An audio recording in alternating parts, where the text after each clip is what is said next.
Voyons comment retrouver rapidement l'expression de la vitesse de libération depuis un point donné.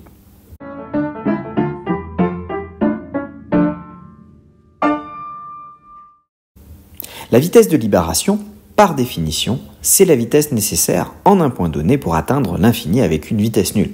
Si vous avez ça, vous avez tout. Après, il suffit d'écrire l'expression de l'énergie mécanique. Au point où vous êtes, elle vaut 1/2 de m fois votre vitesse au carré, c'est-à-dire la vitesse de libération, plus l'énergie potentielle en ce point, à la distance r du centre attracteur, donc moins gmm sur r. Vous dites que l'énergie mécanique est conservée et donc elle doit être égale à la même chose quand vous avez atteint l'infini.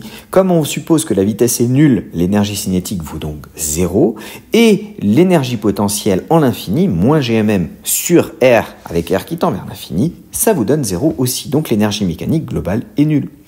En isolant maintenant V libre de cette équation, vous savez que la vitesse de libération s'écrit racine de 2 gm sur r. Au passage, il ne suffit de multiplier la vitesse de circularisation en gm sur r par racine de 2, donc de l'augmenter de 41% environ, pour atteindre la vitesse de libération de l'orbite circulaire sur laquelle vous pourriez vous trouver. A noter que pour la Terre, si la masse du coup vaut 6 puissance 24 kg et le rayon 6400 km, la vitesse de libération vaut 11 km par seconde.